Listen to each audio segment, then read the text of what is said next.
Did you know you can get Sharpie off of a whiteboard? You don't need to scrub it. You don't use rubbing alcohol, although that also works and it's a whole separate story. But what you do is you take a dry erase marker, you color it directly over the permanent ink, and then you erase it like normal. The dry erase solvent lifts the Sharpie right off of it. Both inks come off together. I learned this fact in a single, most uncomfortable meeting in my career. I was a senior engineer at the time at a golf company, and I'd been sent to New York, somewhat against my will, to evaluate a piece of software. My company was thinking about buying it. I looked at the code beforehand. It was rough, and I want to be diplomatic and say rough and let it sit there for now. We were in a room with their team going through the system, and someone on my side asked a completely reasonable technical question, nothing hostile, the kind of question you ask when you're doing your job. And the lead architect in the room stood up, walked to the whiteboard, and lost it. I mean, lost it. He grabbed a marker, started drawing and yelling at the same time. We tried to say something. Somebody on our side actually said out loud, like, "Wait, that's a Sharpie," because it was, and everyone could see it was. And he was drawing his entire system architecture in permanent marker on a whiteboard that was very much not going to survive this. Their executives just looked at us, not embarrassed, more like, let him finish. He did not hear a word we said. He filled the board, diagram, arrows, boxes, more arrows. Then he threw the marker down and walked out of the room. Silence. A really long, uncomfortable silence. Long enough that I started doing math about how much of my remaining life I was going to spend in this room. And then one of their executives stood up without a word, walked to the whiteboard, picked up a dry erase marker, and started drawing directly on top of the Sharpie. Nobody explained what he was doing. He just did it, and it worked. The board came clean. That wasn't the first time the architect had done something like that.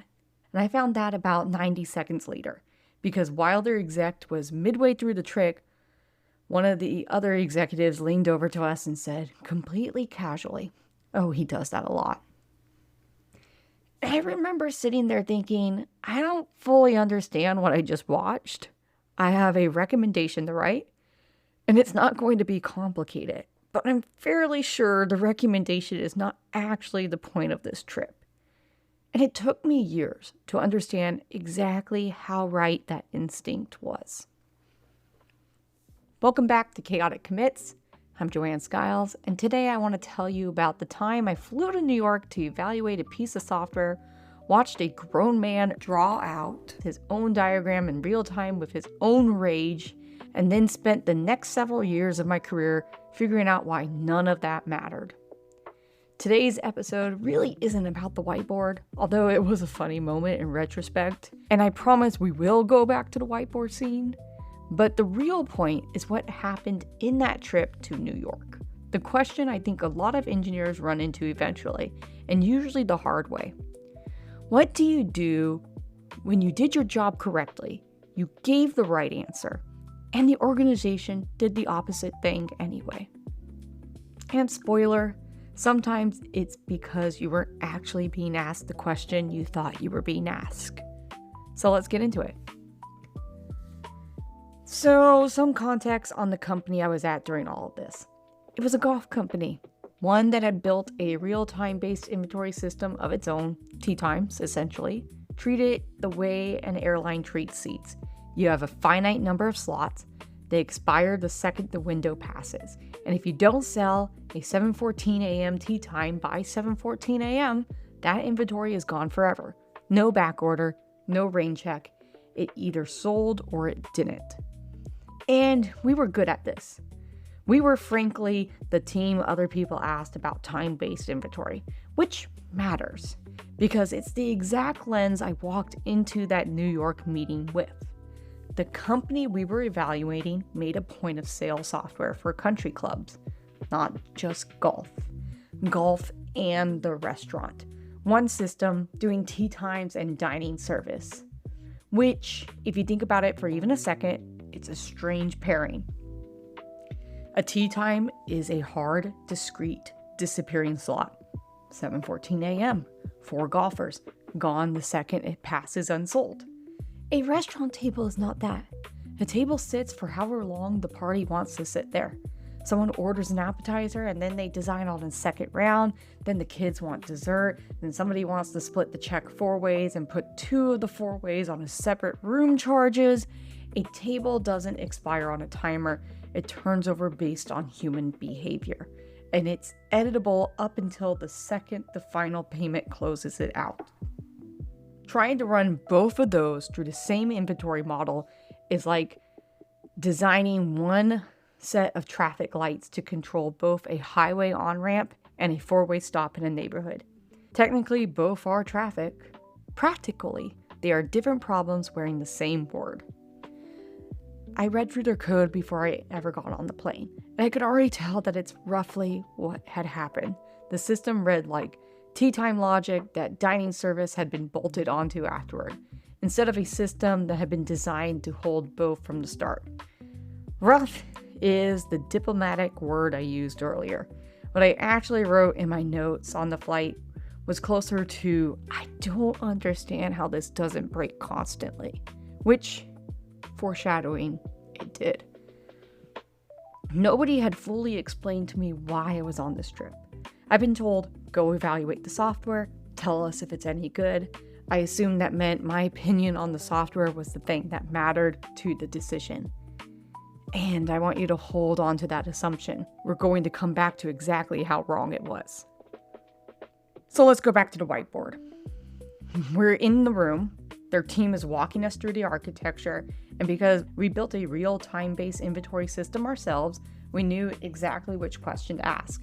And we ask it in, I think, the most polite way, most normal, most just doing my job way a question can be asked. Something like, when a dining check gets split across a table, how does that relate back to the original reservation record?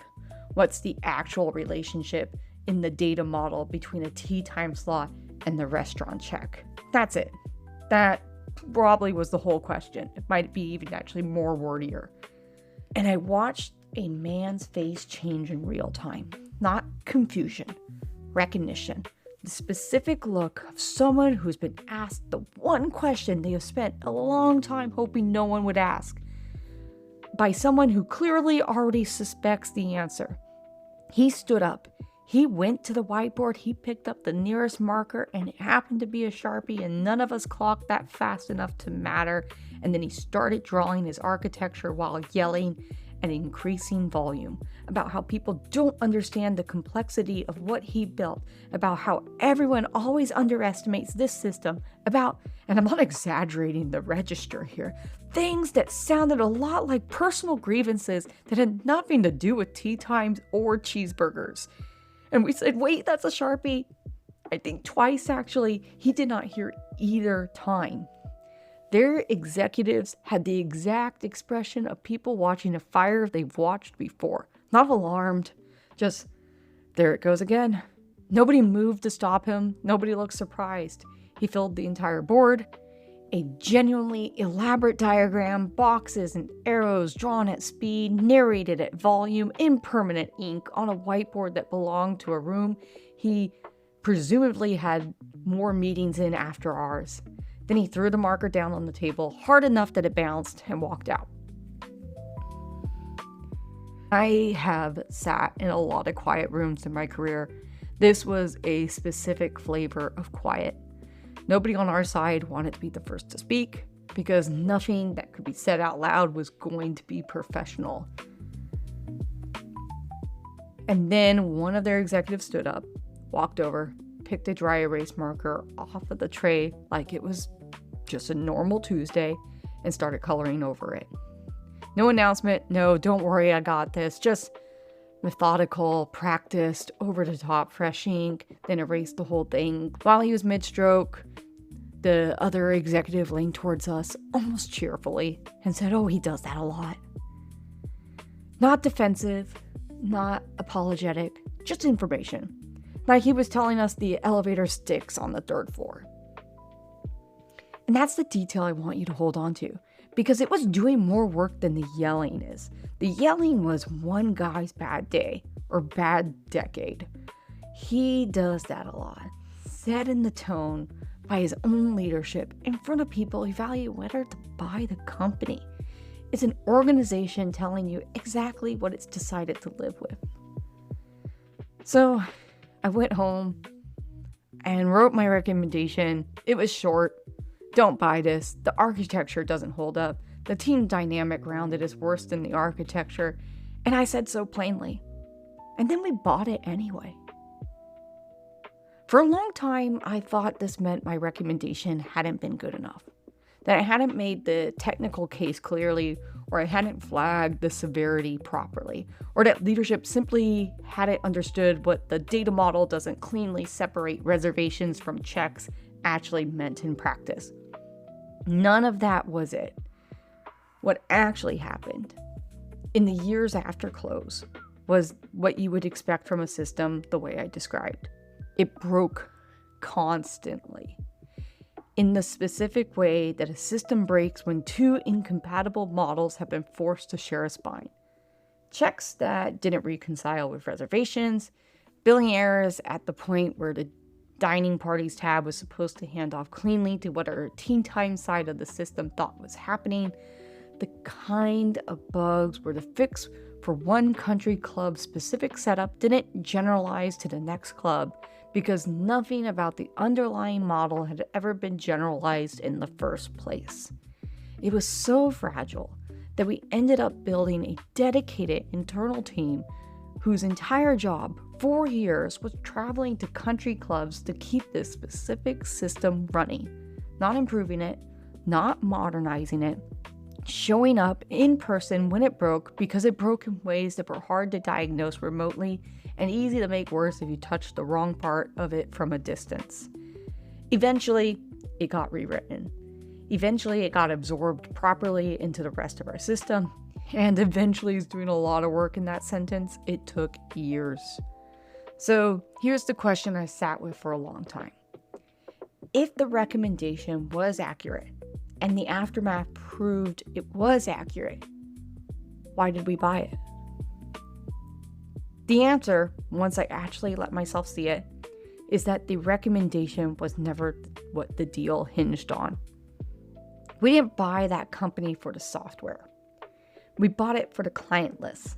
Every country club already running that system was already a customer relationship, already onboarded, already paying, already using the product day to day. That's not a thing you build with clean architecture. That's the thing you build with years of sales relationships, trust, and inertia. And there is no clean, fast way to acquire that except to acquire the company that already has it. The code base wasn't the asset. It was the toll booth you had to drive through to get to the asset. It's the real estate version of buying the worst house on the best street. Nobody falls in love with a water heater from 1987. You fall in love with the street, the school district, the walk to everything. You knew before you signed anything that you'll be gutting the kitchen. You just didn't put that part in the offer letter. My recommendation wasn't wrong. It also wasn't the question being asked. I was evaluating the system. The company was evaluating a customer base. Those can produce completely different, completely correct answers to what looks like the same due diligence trip. So I want to be careful here, because it would be easy to turn this into executives don't care about engineering, and that's not actually the lesson, or really honestly not the interesting one. The lesson is that a due diligence process that only asks engineers to evaluate the code is asking half a question and presenting it as a whole question. If the real acquisition target is the client relationships, then say that. Tell the engineer being flown to New York, we already know that the code base probably isn't great. We need you to tell us how bad, because we're buying this regardless and we need to know what we're inheriting. That's a completely different trip. I would have written a completely different memo. Not don't buy this, something closer to buy this with your eyes open, budget for a multi-year rebuild, and staff a team whose whole job is standing in the blast radius until it's done. Instead, I was sent to answer a question that wasn't actually the one being decided. And the gap between those two things got paid for later by engineers who had no vote in the original decision, showing up in person at country clubs for years to keep a fragile system breathing. This isn't unique to one golf company or one deal. I've watched this pattern in other acquisitions since. The target is the customer base, the market access, the thing that took someone else years to build the relationship for. The code base underneath is treated at a cost of entry rather than a variable in the decision, which is sometimes a completely rational trade. Buying years of customer trust is valuable, sometimes more valuable than good code. And I'm not arguing that it's always the wrong call. I'm arguing that when it's the actual call being made, somebody should say so out loud to the person being sent to evaluate the code, before that person spends a plane ticket in a very uncomfortable meeting answering a question nobody was actually asking. It's the parenting equivalent of a juice stain on the couch. You can throw a blanket over it before company comes.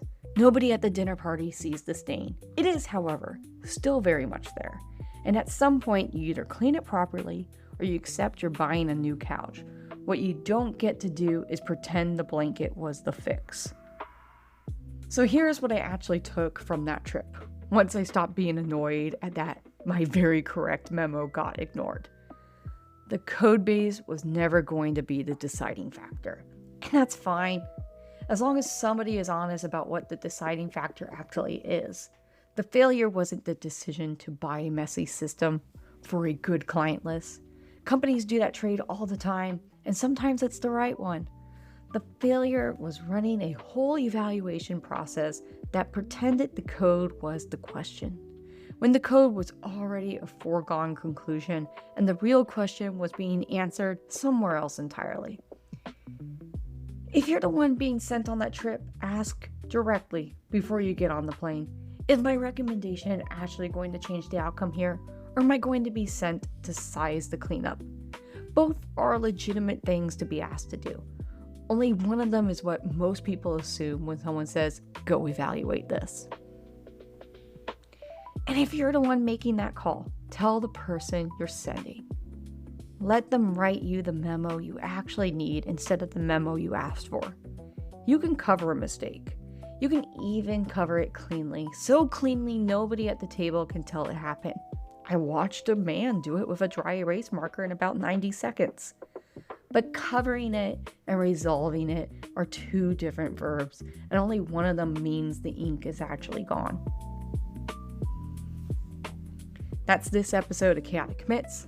I'm Joanne Skiles, and I still, to this day, know exactly how to get Sharpie off of a whiteboard, which remains the single most practically useful thing that entire trip taught me. New episodes wherever you get podcasts, no highlight reel, just the commit history.